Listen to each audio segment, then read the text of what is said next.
자, 304페이지 연습 문제 풀어볼게요. 1번. 다음 중 소득세에 대한 설명으로 틀린 것은 1번에 종합소득세 과세표준 계산 시에는 부양가족수, 배우자 유무 등 개인적인 인적사항이 고려되므로 조세의 분류 중 인세에 해당한다고 할 수 있다. 맞아요. 소득세는 인세예요. 2번 퇴직 양도소득과 같은 분류과세 소득을 제외한 모든 소득은 예외 없이 개인별로 다른 소득과 합산되어 종합과세된다. 이배사 근연기는 합산해서 과세한다라고 썼죠.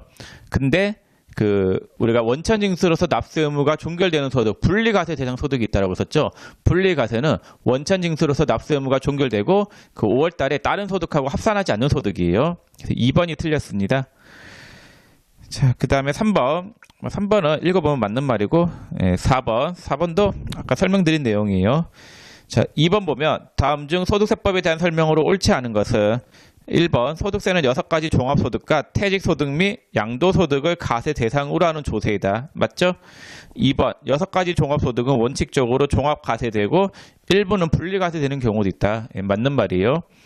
3번 맞는 말이죠. 4번 퇴직소득과 양도소득은 분리과세한다. 분리가 아니라 분류죠. 4번이 틀렸습니다. 자, 3번 다음 중 소득세법에 대한 설명 중 올바른 것은 1번 거주자의 종합소득에 대한 소득세는 해당 연도의 종합소득 과세표준에 6에서 35%의 세율을 적용하여 계산한 금액을 그 세액으로 한다. 6에서 40%까지죠. 1번 틀렸고 2번 기타 소득금액의 연간 합계액 이건 아직 안 배웠어요. 넘어가세요. 3번 소득세법은 종합과세 제도이므로 퇴직소득과 양도소득을 제외한 거주자의 그 밖의 모든 소득을 합산하여 과세한다. 네, 이것도 맞는 말이죠. 맞는 게 아니라 모든 소득을 합산하여 과세하는 건 아니고 분리과세가 있죠. 분리과세는 원천징수로서 납세 의무가 종결되고 5월 달에 세금 신고할 때 합산 안 해요. 4번 사업소득이 있는 자가 11월 30일에 폐업하는 경우 폐업을 하여 그 이후 다른 소득이 없는 경우에도 소득세의 과세 기간은 1월 1일부터 12월 31일까지로 한다. 이거 맞는 말이에요. 소득세의 과세 기간은 무조건 1월부터 12월까지예요. 폐업하고는 상관없어요. 부가가치세는 당연히 폐업일까지가 과세 기간인데 소득세는 1년 동안 벌어들인 소득에 대해서 과세하는 거잖아요. 11월 30일 날 폐업하고 다른 일 해가지고 돈을 벌 수도 있는 거잖아요. 자, 4번은 됐어요. 4번 나중에 하고 그 다음에 5번도 나중에 하세요. 4번하고 5번은 원천징수 세율에 대한 물음인데 이건 나중에 할 거예요. 일단 패스. 6번 보기를 보고 소득세법 및 부가가치세법 내용으로 잘못된 것은 거주자인 갑은 서울 강남구 역삼동에서 땡땡 의류샵을 운영하고 그 땡땡 의류샵은 부가가치세는 역삼세무세에다가 내야 되겠죠. 그 다음에 서울 서초구 서초동에서 XX 음식점을 운영하고 있다. 음식점은 서초세무서에다가 부가세 내야 되겠죠. 자, 그리고 갑의 주소지는 서울 서초구 서초동에 있다. 소득세는 서초세무서에다가 내야 되겠죠. 그 다음에 갑은 사업자 단위 과세 제도 및 주사업장 총괄 납부 대상자가 아니며 역삼동과 서초동은 각각 역삼세무서와 서초세무서 관할이다. 잘못된 것은 2번인데 갑의 소득세 신고에 대한 관할 세무서는 땡땡 의류샵에 대하여는 역삼세무서이고 아니죠. 소득세는 어디 세무서에다가 내면 돼요? 주소지 관할 세무서니까 서초세무서 그 한 군데에서만 내면 되는 거죠. 자, 7번 넘어가세요. 나중에 하고 8번도 나중에 할게요. 9번도 넘어가세요. 일단 다 배워야지 풀 수 있는 문제예요. 다음 페이지 10번도 마찬가지. 그 다음에 11번 볼게요. 11번 다음 중 소득세법상 반드시 종합소득 과세표준 확정신고를 하여야 하는 자는 누구인가? 자, 1번에 연봉 4,500만 원인 근로소득만 있는 자. 근로소득만 있는 자는 2월 달에 따로 연말정산한다라고 썼죠. 2번 고용관계 없이 기업체에서 일시적으로 강연을 하고 근데 이것도 지금 못 풀겠다. 11번부터 14번 문제까지도 여러분들 나중에 좀 하겠습니다. 일단 넘어가세요. 풀다 보니까 다 거의 다 넘어갔네. 푼 게 별로 없죠. 그래서 제가 어디까지 풀었냐면요. 어디까지 풀었어요? 3번까지 풀었나요? 아니네. 3번까지밖에 안 풀었네. 3번하고 1, 2, 3, 6번 이렇게 풀었죠. 4문제밖에 안 풀었네. 나머지 문제는 소득세 다 배우고 풀게요. 진짜 풀게요. 자, 그 다음에 이제 제 2장으로 가겠습니다. 교재 309페이지 보세요. 종합소득세 계산구조. 이제 본론으로 들어가는 거예요. 우리가 2배사 근연기 이 6가지 소득 있잖아요. 여기에 대해서 좀 더 이제 자세하게 살펴볼 건데, 자, 그거 보기 전에 먼저 종합소득세 계산 구조라고 나와 있죠. 그 구조부터 좀 설명을 드리겠습니다. 자, 소득세는 개인이 번 소득에 대해서 과세한다라고 했죠. 그 중에서 2배사 근연기가 1월 1일부터 12월 31일까지 번 소득이라고 했어요. 자, 어떻게 계산이 이루어지느냐? 자, 2, 배, 사, 근, 연, 기. 이제 6가지 소득 있죠? 이자 소득이고, 배당 소득이고, 그 다음에 사업 소득이고, 그 다음에 근로소득, 그 다음에 연금 소득, 그 다음에 기타 소득. 이렇게 되어 있어요. 자, 근데 우리가 회계를 배울 때 있잖아요. 회계를 배울 때는 수익에서 비용을 빼죠. 수익에서 비용을 뺀 걸 뭐라고 하냐면요, 이익이다라고요. 자, 세법 있죠. 소득세법. 소득세법은 수익에 대응되는 개념으로 총수익금액이라고 하는 말을 쓰고, 그 다음에 비용에 대응되는 개념으로 필요경비라고 하는 말을 써요. 그래서 총수익 금액에서 필요경비를 뺀 금액을 뭐라고 하냐면요, 소득금액이다라고요. 그래서 소득세는 그 이익에 대응되는 개념으로 소득금액이라고 하는 명칭을 쓴다라는 거. 자, 그러면 세금을 과세할 때 총수익 금액에 대해서 세금을 때려야 될까요? 아니면 소득금액에 대해서 세금을 때려야 될까요? 소득금액에 대해서 세금을 때려야 되겠죠? 그래서 이자소득은 총수익 금액에서 필요경비를 뺀 금액에 대해서 세금을 부과할 거고, 그 다음에 배당소득도 총수익 금액에서 필요경비를 뺀 금액에 대해서 세금을 부과할 거고, 사업소득도 총수익 금액에서 필요경비를 뺀 금액에 대해서 세금을 부과할 거고, 근로소득도 총수익 금액에서 필요경비를 뺀 금액에 대해서 세금 부과를 해야 되고, 연금소득도 마찬가지, 기타소득도 마찬가지가 되겠습니다. 자, 이렇게 수익금액에서 경비를 뺀 금액을 뭐라고 하냐면요, 소득금액이다라고 해요. 이자소득금액, 배당소득금액, 사업소득금액, 근로소득금액, 연금소득금액, 기타소득금액, 이렇게 돼요. 자, 그래서 여러분들이 꼭 주의를 하셔야 되는데, 이 개념은 꼭 아셔야 되세요. 근로소득이랑 근로소득금액은 다른 말이에요. 근로소득금액은 경비가 빠진 금액이고, 근로소득은 총급여를 이야기한다라는 거. 다른 개념이에요. 자, 근데 이자하고 배당 있죠. 근데 이자하고 배당은 은행에 넣어놓으면은 그냥 돈 나와요. 배당은 주식 투자하면 그냥 나오는 거단 말이에요. 여기에 별다른 경비가 있을 것 같아요? 없을 것 같아요? 없어요. 그래서 이자하고 배당은 경비가 없어요. 그냥 총수익 금액 자체가 소득금액이 되는 거고, 그 다음에 근로소득 있죠. 이 근로소득은 경비라고 하는 게 참 입증하기가 어려워요. 사업소득은 경비를 알 수 있죠. 왜냐면 증빙이 있으면은, 자기가 쓴 돈이 있으면은 세금 계산서 받으면 되겠고, 혹은 영수증 받으면 되잖아요. 그건 알 수가 있는데, 근로소득은 경비가 뭔지 알 수가 없단 말이에요. 그래서 법에서 일괄적으로 법정 산식이 있어요. 일정 비율만큼 공제를 해줘요. 그걸 우리가 근로소득 공제라고 해요. 그래서 필요경비라고 하는 개념 대신에 근로소득 공제를 빼준다라는 거. 자, 근로소득 공제는 여러분들 교재 몇 페이지 있냐면요,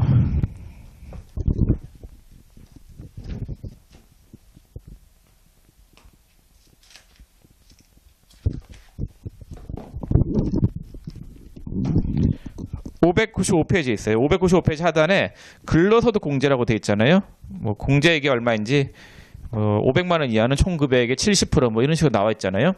그래서 직원들도, 그러니까 회사에서 일하시는 분들 있잖아요. 근로소득자들. 출퇴근하면서 교통비 나가죠.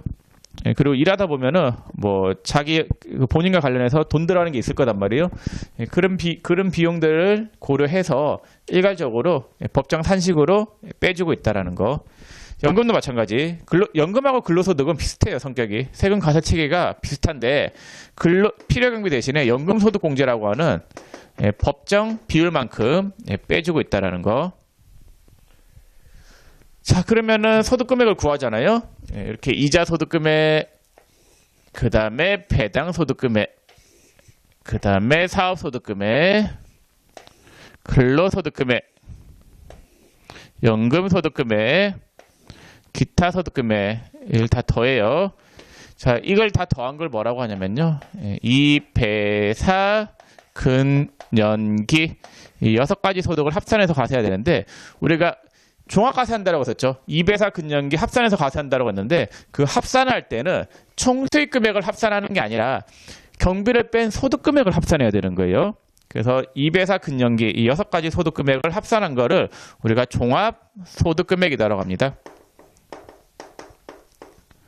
우리가 합산을 할 때는 총 수익 금액을 합산하는 게 아니라 이 6가지 소득 금액을 합산한다라는 거. 자, 여기서부터 이제 계산이 시작돼요. 소득세 계산이.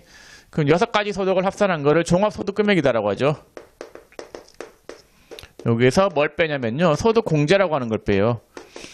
소득 공제라고 하는 거는 자, 얘들은 이제 우리가 비용을 입증할 때 그 법적으로 인정을 해주거나 혹은 자기가 직접 사업소득은 직접 비용을 입증하면 된단 말이에요. 입증할 수 있는 경비들을 이야기하는 거고 이 소득공제는 입증할 수 없는 것들. 예를 들어서 개인이 부양하는 부양가족이 있거나 혹은 뭐 의료비나 교육비 그런 거 지출이 많았잖아요. 그런 걸 공제해 주는 게 소득공제예요. 이게 우리가 연말정산할 때 배우는 부분이에요. 가장 중요한 부분이죠. 자, 그 다음에 이 소득공제를 뺀 금액을 과세표준이다라고 해요. 과세표준에다가 세율을 곱해요. 세율 아까 배웠었죠? 빼고 나온 세금이 산출세액이에요. 이제 세금이 다 계산이 됐는데, 자, 여기에서 그 일정 비율의 세금만큼을 빼줘요. 세액공제라고 하는 게 있어요. 이걸 뺀 금액을 우리가 뭐라고 하냐면요. 결정세액이다. 이런 말을 쓰겠습니다. 그래서 소득세의 최종 종착지는 이 결정세 구하는 과정이에요. 그래서 다음 페이지 310페이지 보시면은 맨 밑에 뭐라고 돼 있어요? 그 산출세액에서 세액공제 빼고 가산세 더하고 그 결정세액이라고 하는 말이 빠졌는데, 네. 하나 적어두세요. 거기 가산세 더하죠. 가산세 더하고 그 한 금액이 결정세액이에요. 여기서 기납부세액 빼면은 이미 납부한 세액 있잖아요. 요거 빼면은 최종적으로 납부할 세액이 나온단 말이에요. 그래서 결정세액이라고 하는 용어는 좀 알아두셔야 되는데 나중에 뒤에서 또 설명할게요. 연말정산할 때. 자, 그러면은 소득세 계산 구조에 대해서 설명을 다 드렸는데 요 계산 구조를 외울 필요가 있느냐? 안 외워도 돼요. 그냥 한번 보고 넘어가도 전혀 상관없고 이제 우리가 배울 거는 뭐냐면요. 요걸 배울 거예요. 자, 이배사 근연기가 어떤 소득이냐? 예를 들어 가지고 복권에 당첨됐다. 이 복권 당첨된 소득이 이 6가지 중에서 어디에 속하는 소득이냐? 그런 걸 알아야 될 거 아니에요? 우리가 첫 번째 배울 게 소득의 구분, 총수익 금액이 어디에 해당하는 거냐? 소득의 구분에 대해서 배울 거고, 그 다음에 요 경비 부분 있죠? 아, 그리고 소득 구분이고, 소득 구분을 배울 거고, 그 다음에 요 소득 구분, 요 총수익 금액에 들어가지 않는 게 합산은 안 되는 게 비과세는 합산이 안 돼요. 비과세라고 하는 거는 가세하지 않는 걸 이야기한단 말이에요. 그리고 분리과세도 안 들어가요. 왜냐면은 분리과세는 원천징수로서 납세 의무가 종결되기 때문에 5월 달에 세금 신고할 때 합산 신고할 필요가 없단 말이에요. 비과세하고 분리과세는 제외가 된단 말이에요. 총수익 금액이 들어가는 금액 중에서 아예 세금 과세가 안 되기 때문에 이 두 가지는 제외. 자, 이런 걸 살펴볼 거고, 그 다음에 이제 소득 금액 구하는 과정 있죠. 소득 금액을 구할 때 총수익 금액에서 필요경비 뺀 금액 있잖아요. 그 구하는 소득 금액 구하는 과정에 대해서 살펴보겠습니다. 그리고 이제 이 소득들, 각각의 소득들이 어떤 식으로 과세가 되느냐, 그 과세 방법에 대해서 살펴볼 건데, 우리가 딱 볼 부분은 요까지, 소득 금액까지 있잖아요. 요 구하는 과정까지만 딱 보는 거예요. 요 뒷부분은 지금 안 봐요. 몰라도 돼요. 자, 그래서 이제 어떤 거를 배우느냐, 이배사 근연기 하나하나의 소득에 대해서 각각 강론으로 들어가가지고 자세하게 살펴보겠습니다. 자, 311페이지 보면 제일 먼저 나오는 게 이자 소득 및 배당 소득이죠. 두 가지 소득. 여기서부터 볼게요. 자, 요거는 칠판을 좀 지우고 보겠습니다.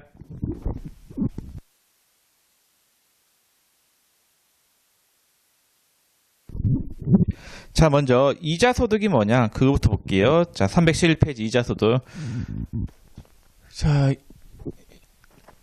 거기 1번에 이자 소득 금액의 계산이라고 나와 있는데, 그 이자 소득 금액은 총수익 금액이고, 이자 소득 같은 경우에는 필요 경비가 없다라고 썼죠. 그냥 총수익 금액 자체가 소득 금액이 되는 거예요. 자, 이자 소득의 범위 보면은 동그라미 1번에 예금 적금의 이자, 당연히 이자 소득이죠. 근데 A에 국내 또는 국외에서 받은 예금 적금 등의 이자와 할인액이 있는데 할인액도 이자 소득이에요. 사채 배우셨죠? 사채 할인 발행 차금은 걔를 삼각하면서 어떤 개정 과목으로 대체했어요? 이자 비용으로 대체했었잖아요. 그거랑 같은 맥락으로 이해하시면 되는데 할인액은 성격이 이자예요. 그 다음에 B는 됐고 동그라미 2번에 채권 증권의 이자와 할인액, 얘도 마찬가지에 할인액이 나오죠. 할인액은 이자 소득이에요. 3번에 단기 저축성 보험이 있는데 단기 저축성 보험의 보험 차익, 저축성 보험하고 보장성 보험이 있는데 저축성 보험 뭐냐면요, 내가 돈을 불입하죠. 불입하면은 만기에 불입한 돈보다 환급이 더 많이 나오는 거를 저축성 보험이다라고 하고, 보장성 보험은 한 번 돈 내면 땡긴 거, 그게 보장성 보험이에요. 자동차 보험 같은 거는 보험료 내면은 못 돌려받죠. 그거는 보장성 보험이에요. 그럼 저축성 보험이 보험을 가입한 기간이 10년 미만이다. 그럼 거기서 발생한 보험 차익은 과세를 해요.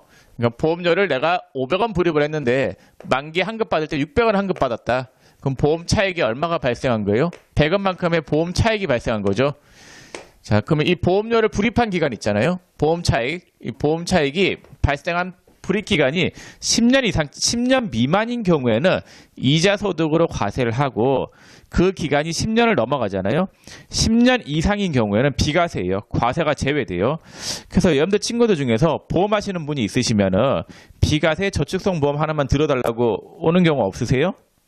저는 그런 경우가 많았는데, 보험이 저축성 보험이 10년 이상짜리면은 비과세예요. 발생한 보험 차익에 대해서 과세를 안 해요. 근데 10년 미만인 경우에는 과세를 해요. 그리고 이 보험 차익은 성격이 뭐겠어요? 보험회사에다가 500원 넣어놨더니 나중에 600원 줘요. 이자죠, 이자. 성격을 이자로 봐야 돼요.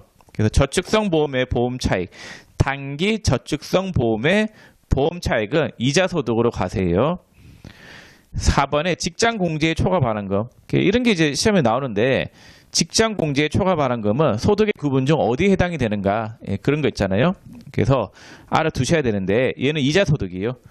직장 공제의 초과 반환금은 뭐냐면요, 근데 교직원 공제 이런 거 들어보셨어요? 군인 공제.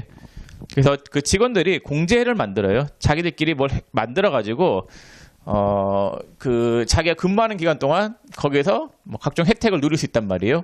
그럼 공제에 돈을 불입해요. 돈을 뭐 매년 500원씩 불입했다라고 할게요. 3년 동안 불입했어요. 그럼 불입한 금액이 총 얼마예요? 1,500원을 불입했어요, 공제에다가. 그랬더니 자기가 퇴사해요. 퇴사하는 시점에 돈을 얼마를 환급해 줬냐면요, 1,800원을 환급해 주는 거예요. 그럼 공제에 1,500원을 불입했는데 1,800원 환급해 주면은 초과 환급금이 얼마예요? 300원만큼의 초과 환급금이 발생하잖아요. 얘는 소득의 성격이 뭐냐? 얘는 이자예요. 얘의 소득의 성격은 이자다. 근데 그 공제에다가 1,500원을 넣어놨더니 1,800원을 줘요. 더 준 돈은 당연히 이자로 봐야 되겠죠. 근데 이게 참 소득의 구분이 애매한 부분도 없지 않아 있어요. 왜냐면은 공제는 이 돈을 받아가지고 은행에다가 넣어놓는 게 아니라 얘들 나름대로 또 투자를 해요. 투자해가지고 공제에 가입한 회원들의 소득을 늘려줘야 될 거 아니에요. 그래서 투자하는 것이 뭐 부동산 투자도 할 수 있고, 부동산 투자도 할 수 있는 거고, 그다음 주식 투자도 할 수 있고, 뭐 채권에 투자할 수도 있고, 뭐 여러 군데 투자할 수도 있단 말이에요. 그럼 투자한 것의 성격에 맞게 소득을 구분한다. 그럼 뭐 좀 어렵겠죠, 그런 거는.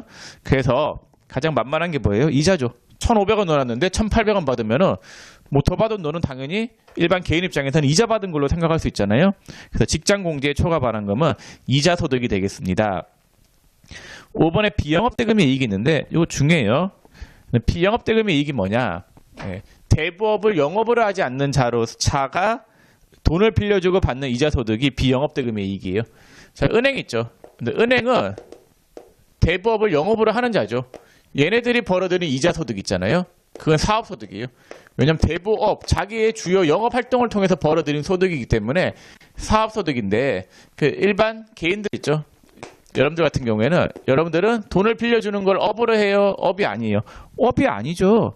돈 빌려주는 게 여러분들의 사업은 아니단 말이에요.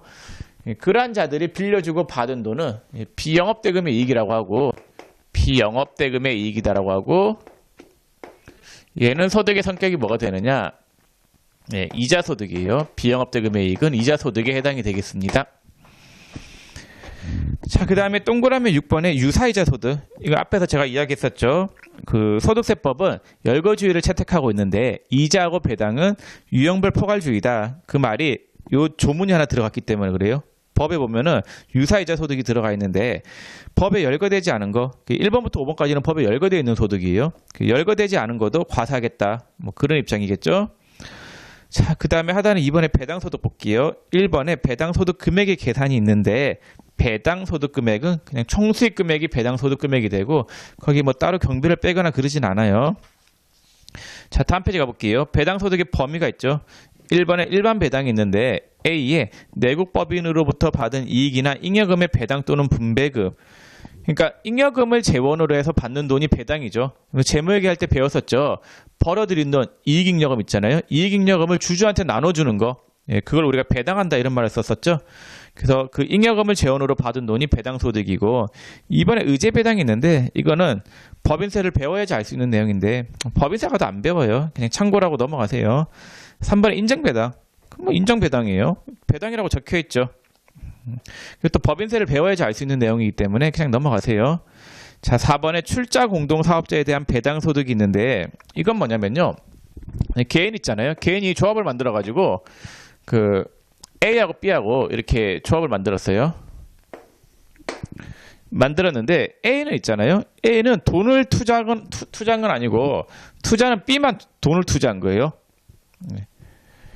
자, B가 이렇게 돈을 투자하고 A는 뭐 하냐면요. A는 경영만 하는 거예요.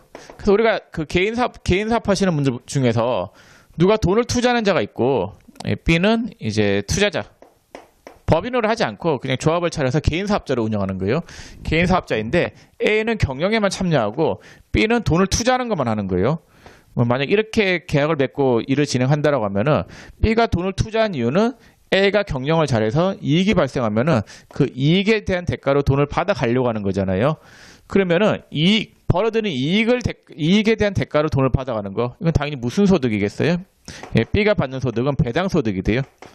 그래서 출자 공동사업자, 사업을 공동으로 하는데 A는 경영에 참여하는 공동사업자이고 돈은 투자 안 해요. 투자는 B만 돈을 투자하는 거예요. 예, 이런 공동사업자들 같은 경우에는 B는 얘가 경영에 참여하지 않고 사업을 하는 자가 아니에요. 그냥 돈만 대주는 거잖아요. 그냥 투자에 대한 대가로 돈을 받는 거니까 배당소득으로 봐야 된다라는 거. 그래서 출자 공동사업자에 대한 거는 배당소득이에요. 그래서 자세한 내용은 몰라도 되겠고 그냥 단순히 암기해도 돼요. 시험에서 출자 공동사업자가 받는 소득은 이자소득이다. 이러면 틀린 거예요. 자, 5번에 집합투자기구로부터의 이익. 이것도 배당소득인데 이건 펀드라고 생각하세요. 펀드가 투자금 받아가지고 대신 주식 투자해 주는 거잖아요. 그런 개념이에요. 그래서 집합투자기구로부터의 이익은 배당소득이다. 6번의 유사배당소득. 이것도 앞에서 얘기 드렸죠. 배당소득도 법에 열거되지 않은 것도 과세하겠다. 배당과 유사한 거는 전부 다 과세하겠다. 뭐 그런 입장이잖아요. 자, 됐고 그 다음에 이번에 금융소득의 과세 방법 그거 볼게요. 자, 여기 소득을 지급하는 자가 있어요. 소득을 지급하는 자. 금융소득을 지급하는 자가 있고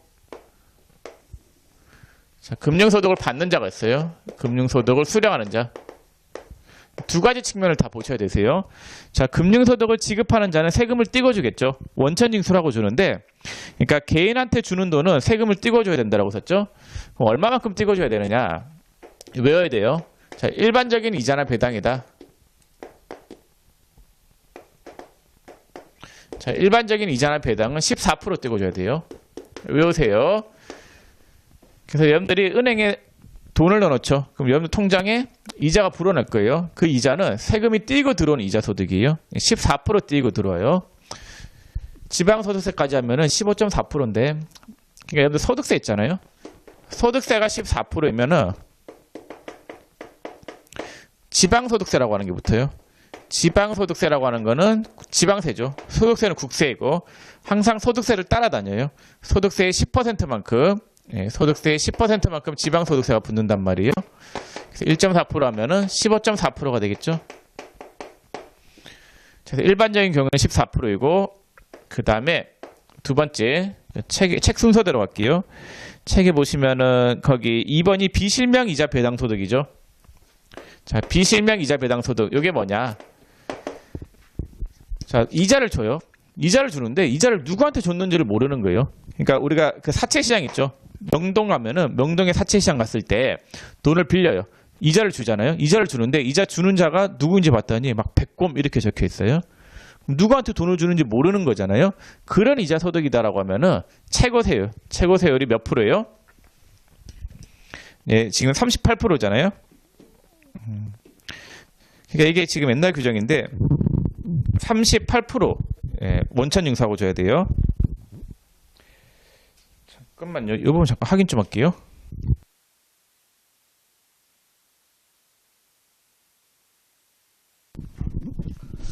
아, 여러분들 이거는 맞네. 38%예요. 이게 최고 세율이 바뀌어가지고 개정이 된 줄 알았는데 이건 아니네. 제가 맞아요. 자, 그래서 여러분들 비실명 있죠. 자, 비실명 이자 소득 같은 경우에는 세율이 38%. 작년까지는 세율이 최고 세율이 38%였거든요. 돈을 누구한테 줬는지 모른다. 이자를 누구한테 줬는지 못 밝히면은 세율을 최고 세율로 적용하겠다라는 거예요. 최고 세율이 몇 프로예요? 예, 38% 최고 세율인데 작년까지 최고 세율이 38%였고 올해부터는 40%로 바뀌었죠. 결국은 나중에 바뀔 여지가 있는 부분인데 일단은 지금은 38%예요. 작년 최고 세율인 38%. 자, 그 다음에 세 번째 비영업대금의 이익이 있죠. 네, 이것도 외우셔야 되는데 비영업대금의 이익은 대부업을 영업을 하지 않는 자가 받는 이자 소득이 비영업대금의 이익이죠. 얘는 25%예요. 25%의 원천징수 세율이 적용이 된다는 거. 자, 그 다음에 4번에 출자공동사업자의 배당소득이 있는데 그건 뭐 시험에 안 나오니까 무시하셔도 되겠고, 그 다음에 3번에 분리과세, 5번에 분리과세 신청한 장기 채권의 이자와 할인액 있죠. 순서를 제가 좀 바꿀게요. 비실명이 몇 프로라고 했어요? 제가 38%라고 했었죠. 자, 이거는 왜 38%가 되냐면요, 세율 구간이 참 높죠. 누구한테 돈을 줬는지 모르잖아요. 그러니까 최고 세율, 거의 최고 세율이죠. 38%를 적용하겠다라는 건데 이렇게 했더니 돈이 회전이 안 되는 거예요. 그러니까 돈이 급한 사람들은 그 사채 시장에서라도 돈을 빌려야 된단 말이에요. 그런 돈들이 지하에 있는 돈들이잖아요. 그런 돈들이 활성화가 안 되니까 너무 나라에 돈이 없고 거기에 다 묵혀 있고 이러니까 국가에서 그러면은 비실명 채권을 발행할 수 있게 해준다. 그러니까 분리과세를 신청한 장기 채권이라고 하는 게 있는데 요거는 비실명을 허락받은 거예요. 누구한테 돈 줬는지를 안 밝혀도 되는 채권이에요. 그런 경우에는 세율 구간이 최고 세율보다 조금 낮게 해가지고 30% 구간 조금 낮춰줬어요. 30%의 세율로 적용을 시켜주겠다라는 거예요. 그래서 만약에 분리과세를 신청한 장기 채권의 이자와 할인액이다. 요거 같은 경우에는 비실명인 거를 국가로부터 허락을 받고 채권 발행을 한 거예요. 채권은 돈을 빌릴 때 발행하는 종이잖아요. 채권하고 사채와 같은 말이에요. 그 분리과세를 신청한 장기 채권 같은 경우에는 얘는 돈을 빌리는데 비실명인 거를 국가로부터 허락받은 채권이다. 이렇게 생각하시면 되겠고, 그 경우에는 원천징수 세율을 조금 더 낮게 해줘요. 30%로. 자, 그 다음에 네 번째 외워야 될 게 비영업대금의 이익. 자, 비영업대금의 이익은 아까 방금 말씀드렸었죠? 몇 프로라고 했어요? 25%. 25% 띄워줘야 돼요. 자, 그래서 네 가지 외워야 되는데, 자, 이렇게 외우세요. 일반적인 경우는 14%, 그 다음에 누구한테 돈 줬는지를 못 밝히는 거예요. 비실명. 비실명은 38%, 세율이 높죠? 그 다음에 그걸 허락받았다. 비실명인 거를 허락받은 채권, 분리과세 신청한 장기 채권의 이자와 할인액은 조금 낮춰줘요. 세율을 30%. 그 다음에 대부업을 영업을 하지 않는 자가 받은 이자 소득은 25%, 이렇게 적용이 되겠습니다. 자, 그 다음에 이제 금융소득을 받은 자 있죠. 금융소득을 받은 자들은 세금 신고 다시 해야 되잖아요. 5월달에. 5월달에 세금 신고하러 가야 되는데 금융소득 합계액이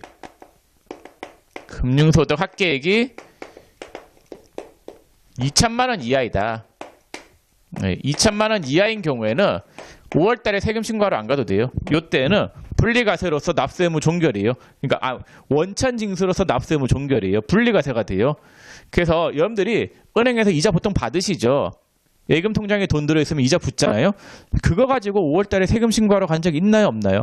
없어요. 왜냐면은 여러분들은 금융소득 합계액이 2천만 원 넘으시는 분 있으세요? 아니, 넘으시는 분들은 굳이 이 강의 안 들으셔도 되세요.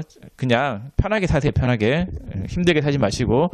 금융소득의 합계액이 2천만 원이 안 되는 경우에는 원천징수로서 납세 의무 종결되기 때문에 5월달에 세금 신고하러 갈 필요가 없단 말이에요. 네. 그래서 2천만 원 이하이면은 분리과세다. 또 알아두세요. 자, 근데 금융소득의 합계액이 2천만 원이 초과한다. 그럼 5월달에 세금 신고하러 가야 돼요. 5월달에 세금 신고하러 가서 다른 소득하고 합산해서 신고해야 돼요. 얘는 종합과세다라는 거.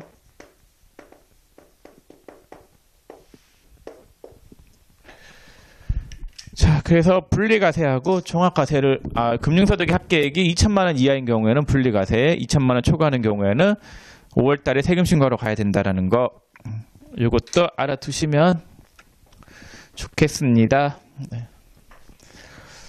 자, 이렇게 해서 312페이지 금융소득의 과세 방법까지 설명을 다 드렸는데, 거기 2번에 소득의 수령자 보면은 뭐 1번에 무조건 분리과세, 2번에 무조건 종합과세 이런 말이 있는데, 그건 크게 안 중요하니까 좀 생략을 하고, 굳이 하나 안다라고 하면은 그 무조건 종합과세 있죠. 이거는 뭐냐면요, 무조건 5월달에 세금 신고하러 가야 돼요. 동그라미 1번에 원천징수 대상이 아닌 금융소득, 국외 금융소득이 있는데 해외에서 받은 금융소득은 원천징수가 안 돼 있단 말이에요. 우리나라에서 원천징수하는 소득이 아니잖아요. 그렇기 때문에 우리나라는 아직 세금을 세금을 안 매겼잖아요. 그래서 5월달에 세금 신고 무조건 해야 되는 거예요. 그래서 원천징수가 안 되어 있으면은 이 금융소득 합계액이 2천만 원 이하이다 하더라도 5월달에 세금 신고해야 되는 거예요. 3번에 조건부 종합과세 있잖아요. 그것만 알아두시면 될 것 같아요. 금융소득의 합계액이 2천만 원 이하인 경우 분리과세, 세무서 갈 필요 없어요. 5월달에 금융소득의 합계가 2천만 원 초과하면은 그때는 5월달에 타 소득하고 합산해서 세금 신고해야 된다라는 거. 자, 그래서 이자하고 배당은 설명을 다 드렸고, 이제 그 다음 페이지 313페이지 사업소득 볼게요. 자, 사업소득은 칠판을 좀 지우고 봐야 되겠네.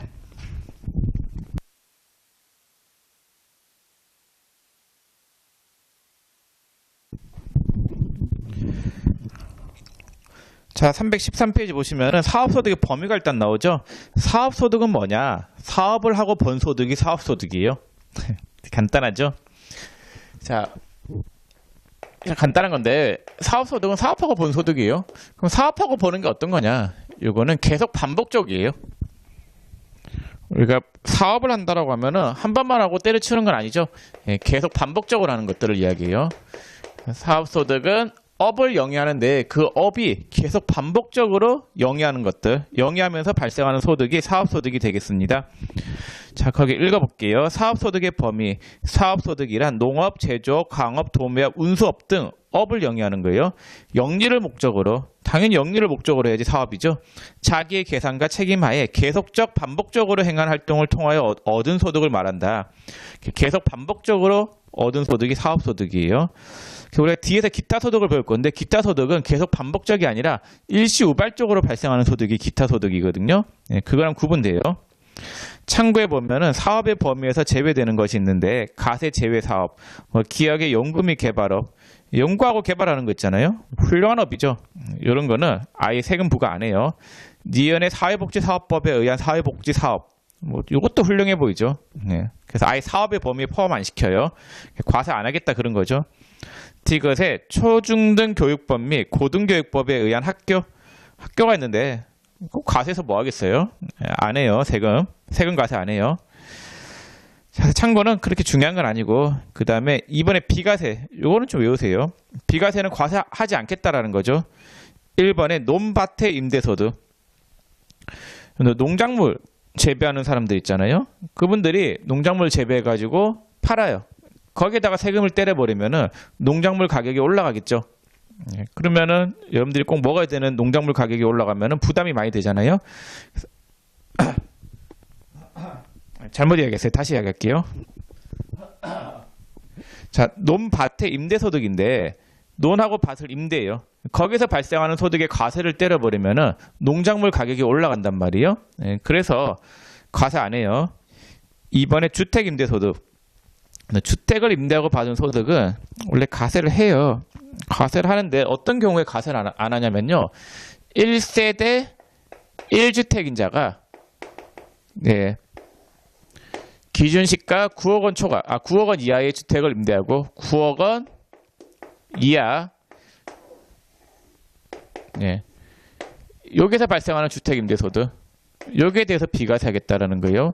1세대 1주택인데 기준시가 9억 원 이하의 주택을 임대하고 벌어들인 소득 이건 비과세예요. 왜 비과세를 해주냐면요. 집이 한 채밖에 없어요. 우리 집 한 채밖에 없는데 이거를 임대를 내놨어요. 임대를 100만 원 받아요. 그리고 100만 원 받은 임대료를 가지고 나는 딴 집 가서 살고 있어요. 그 딴 집에 월세라도 얻어야 될 거 아니에요? 그럼 여기에다가 세금을 뭐 10% 때려버렸다. 그럼 나한테 남아있는 돈은 90만 원밖에 없는 거잖아요. 그거 가지고 딴 집 구하려고 하면 힘들겠죠. 예, 그래서 집이 한 채밖에 없는데 그 한 채 있는 집을 세 주고 자기는 딴 데 가서 살아요. 거기에 대해서 세금을 때려버리면은 국가가 너무 못됐죠. 그래서 한 개의 주택만 있는 자가 그 주택을 임대하고 받는 월세에 대해서는 과세 안 해요. 자, 근데 그 집이 기준시가 9억 원 초과다. 9억 원 이하일 때만 가능하고 9억 원 초과가 되면은 상당히 고가 주택이에요. 기준시가 9억 원 초과. 예, 그는 시세가 한 12억 정도 되는 집이단 말이에요. 그러한 집을 임대하는 자는 잘 살아요, 못 살아요? 잘 사는 사람이죠. 예, 그런 사람들한테까지 혜택을 주진 않겠다. 네. 그래서 9억 원 초과하면 과세, 9억 원 이하일 때만 비과세가 된다라는 거. 예, 시험에 잘 나오는 문장이니까 외워두세요. 자, 그냥 동그라미 2번 보세요. 주택임대소득에 동그라미 2번에 해당 과세 기간에 주거용 건물 임대업에서 발생한 총 수익 금액의 합계액 2천만 원 이하인 자의 주택임대소득. 주택을 임대하는 자가 있는데 1년 동안 벌어들인 임대소득이 2천만 원이 안 된다. 예, 그러면 과세 안 해요. 이것도 참고를 하세요. 2천만 원이 넘어야지 과세예요. 2천만 원이 안 되면은 금액이 얼마 안 되니까 비과세하겠다. 자, 그래서 주택임대소득에 대해서 살펴봤는데 주택임대소득은 일단 월세에 대해서만 과세한다 이렇게 생각하세요. 물론 전세금 받은 거 있잖아요. 그거를 간주임대료로 해서 과세하는 경우가 있는데 거기까지는 시험에 안 나오니까 월세에 대한 부분만 알아두시면 되겠습니다. 자, 3번에 농가부업소득이 있죠. 농가부업소득의 A하고 B 보세요. A에 농가부업 규모 정도의 축산에서 발생하는 소득. 그 다음 B, A 외의 소득으로서 연 2천만 원 이하의 소득이 있는데 이게 뭐냐면요. 그 농사 지으시는 분들이 집에서 그 집 앞에 텃밭을 갖고 와서 그래서 주업이 쌀농사예요. 쌀농사인데 집 앞에 텃밭을 갖고 와서 뭐 고추도 심고 이래요. 그게 농가부업소득. 부업으로 이렇게 발생하는 소득에 대해서는 과세 안 하겠다라는 거예요. 뭐 얼마 된다고 과세해요. 그리고 그 집에서 돼지 키우고 소 키우시는 분들 있잖아요. 보통 다 해요. 같이 해요. 부업을 하죠. 쌀 농사만 지어서는 먹고 살기 힘드니까 소 키우고 이런단 말이에요. 근데 이 소 키우는 게 그렇게 뭐 크게 하지 않고 부업을 한다. 뭐 소 한 10마리 이렇게 키운다. 그럼 요걸로 발생하는 소득에 대해서 과세하는 거 좀 너무 그렇지 않나요? 하나로 힘들어가지고 쌀 농사 얼마나 힘들어요? 힘들어가지고 뭐 좀 돈 좀 더 벌겠다고 하는데 여기에 또 세금 때려버리면은 힘들게 일한 거에 대해서 가져갈 돈도 얼마 안 남을 수도 있단 말이에요. 그래서 그 농가부업소득 있죠? 그건 과세 안 한다라는 거. 그래서 소 같은 경우에는 한 50마리 정도가 농가부업으로 봐요. 뭐 돼지가 몇 마리였지? 100마리인가? 그런 거 외울 필요는 없는데 농가부업은 과세 안 해요. 그다음 뭐 또 소 키우시는 분들이 집 앞에서 자기 텃밭 갖고 와가지고 여기서 뭐 깻잎 심어가지고 팔 수도 있고 파 심고 벼농사 좀 해가지고 팔 수도 있는 거잖아요. 그런 부업, 농가 부업은 과세 안 하겠다라는 거예요. 자, 4번에 전통주 제조소득, 막걸리 장려해야 되죠. 그래서 과세 안 해요.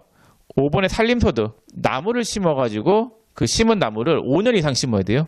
5년 이상 심은 나무를 팔 경우에 그건 비과세 해줘요. 근데 뭐 비과세를 다 해주는 건 아니고 소득 금액의 합계액이 연 600만 원 이하인 거, 그거에 대해서만 비과세 해준다라는 거.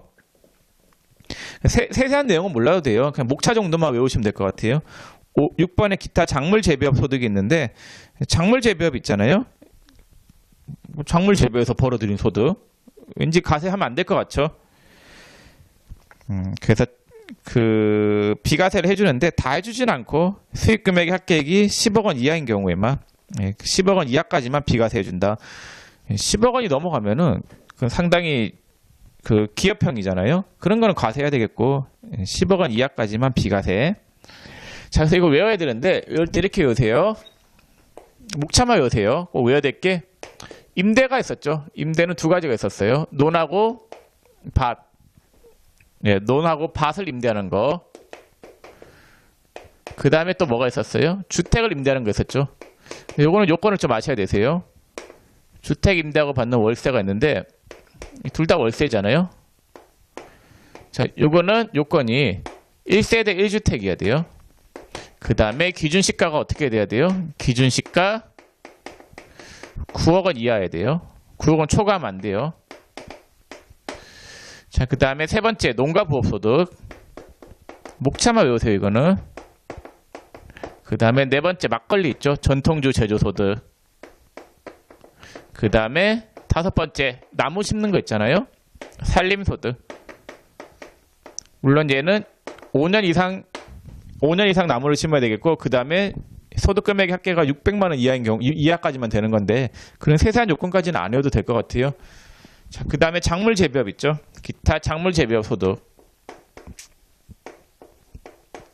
다 보면은 시골에서 일어나는 일들이죠. 얘들은. 네. 얘는 이제 임대하는 거잖아요. 얘도 시골이죠. 얘도 시골이죠. 거의 다 시골에서 일어나는 것들이 비과세예요.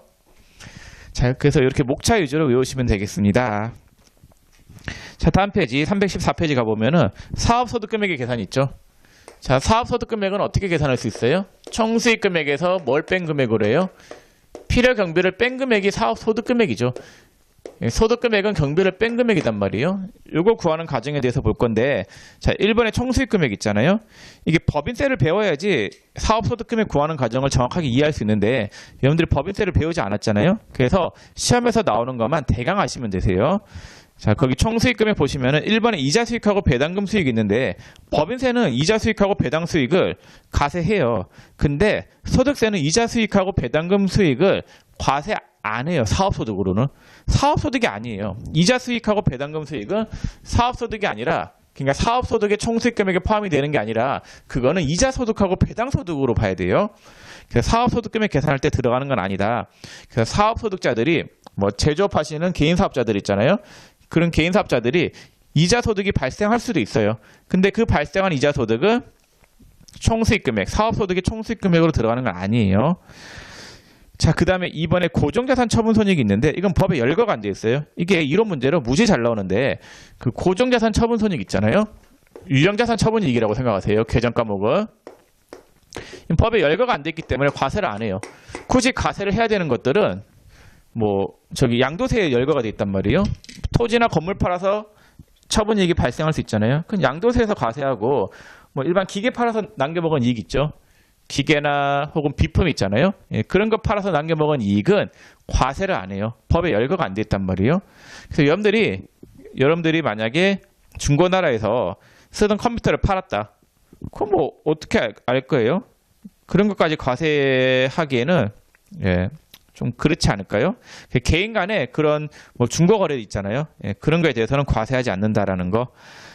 자, 근데 단 있잖아요. 단 복식포기 의무자인 개인 사업자는 업무용 승용차 매각 차액을 사업소득으로 과세한다. 이게 작년에 개정된 건데, 복식포기 의무자인 개인 사업자, 뭐 그까지 복식포기 의무자가 뭔지는 몰라도 될 것 같고, 그 승용차 있죠. 승용차를 매각해서 발생하는 차액은 과세해요. 얘만 과세해요. 그래서 여러분들이 외우실 때 있잖아요. 유형자산 처분 이익은 과세를 안 하는데, 자동차를 팔아서 남겨먹은 이익, 그 자동차 있잖아요. 차는 과세가 된다라는 거. 이렇게 좀 외워주세요. 왜 그런지 몰라도 돼요. 그 왜 그런지 알려고 하면은 공부를 많이 해야 되는데 그럴 필요까지는 없단 말이에요. 그래서 유형자산 처분 이익은 법에 열거가 안 됐기 때문에 과세를 안 때렸는데, 작년에 하나를 열거를 시켜버렸어요. 뭘 열거시켰냐? 자동차 있잖아요. 자동차 매각 차익에 대해서는 세금을 과세하겠다라고 법에 그 개정사항이 돼가지고 과세를 한단 말이에요. 그래서 일반 유형자산 처분이익은 과세를 안 하는데 자동차만 과세한다. 그렇게 암기해 주시면 감사하겠습니다. 자, 그다음 필요경비 볼게요. 필요경비 보시면은 이건 과세 안 하죠. 자, 필요경비는 그 대표자의 인건비 그거 주의하세요. 대표자의 인건비는 경비를 인정을 안 해줘요. 왜냐면은 법인 같은 경우에는 법인의 대표이사가 있잖아요. 이거는 뭐 월급쟁이 대표이사예요. 법인으로부터 월급 받아가는 거잖아요. 당연히 얘는 비용을 인정이 돼요. 법인 같은 경우에는. 근데 개인사업자의 대표자는 개인사업장 사장님 거잖아요. 그럼 사장님이 돈을 1년 동안 500원 벌었는데 이걸 경비로 500원 빼가면은 개인사업자의 그 번 돈이 없는 걸로 돼버리죠. 그럼 소득세 과세를 못 해요. 이 500원 번 거는 그냥 사장님이 번 사업소득이단 말이에요. 사장님이 번 돈을 사장님의 그 급여 처리한다. 그럼 말이 안 된단 말이에요. 대표자의 인건비는 필요경비를 인정하지 않고 그다음 가사 관련 경비가 있죠. 당연히 경비로 인정이 안 되겠죠. 사적 경비이기 때문에 가사 관련 경비도 필요경비로 인정이 되지 않습니다. 자, 그래서 사업소득 금액을 구할 때 주의해야 될 부분 있잖아요. 그것만 제가 책에 실어놨고 사업소득 금액 계산은 법인세를 배워야지 정확하게 알 수 있는데 여러분들은 법인세 안 배우잖아요. 그래서 시험에서 혹시라도 그런 부분과 관련된 문제가 나온다. 그럼 틀리세요. 그런 거 안 맞아도 돼요. 그냥 제가 알려준 것만 맞으면은 충분해요. 시험에서 잘 나오는 것만 제가 넣어놓은 거니까. 자, 그 다음에 4번에 사업소득의 과세 방법이 있는데 이거는 칠판을 좀 지우고 보겠습니다.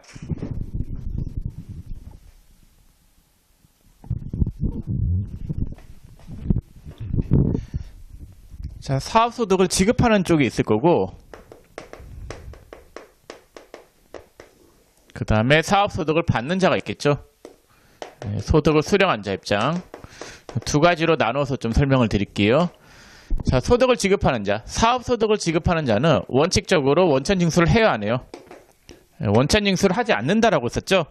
왜냐면은 사업자끼리 거래라고 하면은 세금계산서를 주고받으면 되는 거지. 굳이 뭐 원천징수를 할 필요는 없단 말이에요. 그래서 원칙은 원천징수를 안 해요. 자, 근데 예외적으로 다음의 경우에는 원천징수하죠. 어떤 경우냐면요. 부가가치세가 면제되는 인적 용역, 부가세가 면제되는 인적 용역 사업소득자들 얘들은 원천징수를 해야 돼요. 프리랜서 사업소득자들 있잖아요. 뭐 어떤 경우가 있어요? 학원 강사들, 보험 모집인들 그러한 그 사업장 없이 혼자서 뿌리로 이렇게 일하시는 분들 그런 분들은 원천징수하고 줘야 돼요. 자, 몇 프로 원천징수하느냐? 사업소득자는 다음의 세율로 원천징수한다. 다음의 세율로 원천징수.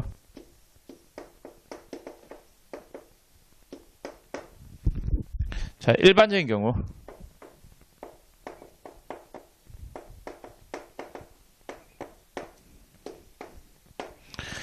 일반적인 경우는 3% 원천징수예요. 자, 3% 원천징수하고 그 다음에 봉사료 있죠. 봉사료는 5% 원천징수예요. 봉사료는 어떤 거냐면요. 그런 거 있잖아요. 뭐 그런 건데 보통 밤에 그 술집 가면 있잖아요. 뭐 그런 거 접대할 때 그런 거 있잖아요. 뭐 단란주점이나 룸살롱 이런 데 가면은 봉사료 지급된단 말이에요. 거기 접대부들 있잖아요. 그 접대부들한테 봉사료 지급이 되는데 그런 경우에는 5% 원천징수하고 줘요. 그분들도 그거잖아요. 저기 프리랜서 사업소득자들이에요. 자기가 뛴 것만큼 자기가 활동한 것만큼 돈을 버는 거기 때문에 사업소득이고 그러한 자들한테 지급할 때는 5% 떼고 줘야 돼요. 봉사료. 자, 그 다음에 그 외에 일반적인 경우는 다 3%예요. 3% 원천징수하고 준다. 그래서 저기 뭐지? 학원 강사들한테 지급할 때 3% 떼고 주고 그 다음에 뭐 보험 모집인들도 마찬가지예요. 보험 모집인들한테 수당 지급할 때도 3% 떼고 줘요. 자, 그 다음 돈을 받은 자들, 소득을 받은 자들은 원칙적으로 언제 세금 신고해야 돼요? 5월에 종합소득세 신고해요. 신고하러 가야 되겠죠, 5월달에. 근데 예외적으로 그 다음에 자는 직전 연도 수익 금액이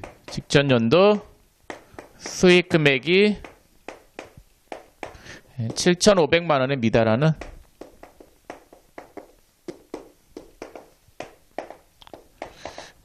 다음에 자는 연말정산 가능해요.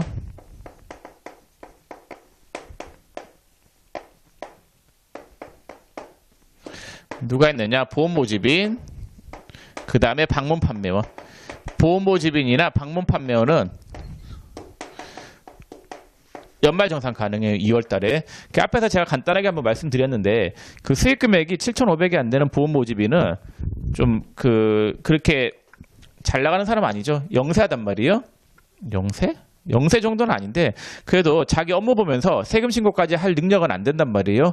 그래서 그 보험회사에서 세금 신고를 대신 해줘요. 2월달에 근로소득자처럼. 방문 판매원도 마찬가지예요. 방문 판매원도 7,500만 원이 안 되면은 그 방문 판매하는 그 회사 있잖아요. 그 회사에서 세금 신고를 대신 해줘요. 그래서 연말정산이라고 하는 거는 지가 직접 하는 게 아니라 회사에서 대신해 주는 게 연말정산이단 말이에요. 수익 금액이 7,500만 원이 안 되는 보험 모집인이나 방문 판매원은 어떻게 보면은 근로소득자나 별반 다를 게 없단 말이에요. 이러한 자들은 5월 달에 세금 신고 안 해도 돼요. 2월 달에 연말정산 했다라고 하면은 5월 달에 세금 신고 안 해도 되겠습니다. 자, 이렇게 해서 내용 설명을 모두 다 마쳤는데 사업소득까지. 그 다음에 이제 근로소득. 근로소득이 있는데 이건 나중에 뒤에 연말정산할 때 자세하게 살펴볼게요. 자, 그 다음에 이제 5번에 연금소득인데 이거는 제가 다음 시간에 좀 할게요. 이번 시간은 여기까지만 하겠습니다. 수고 많으셨습니다.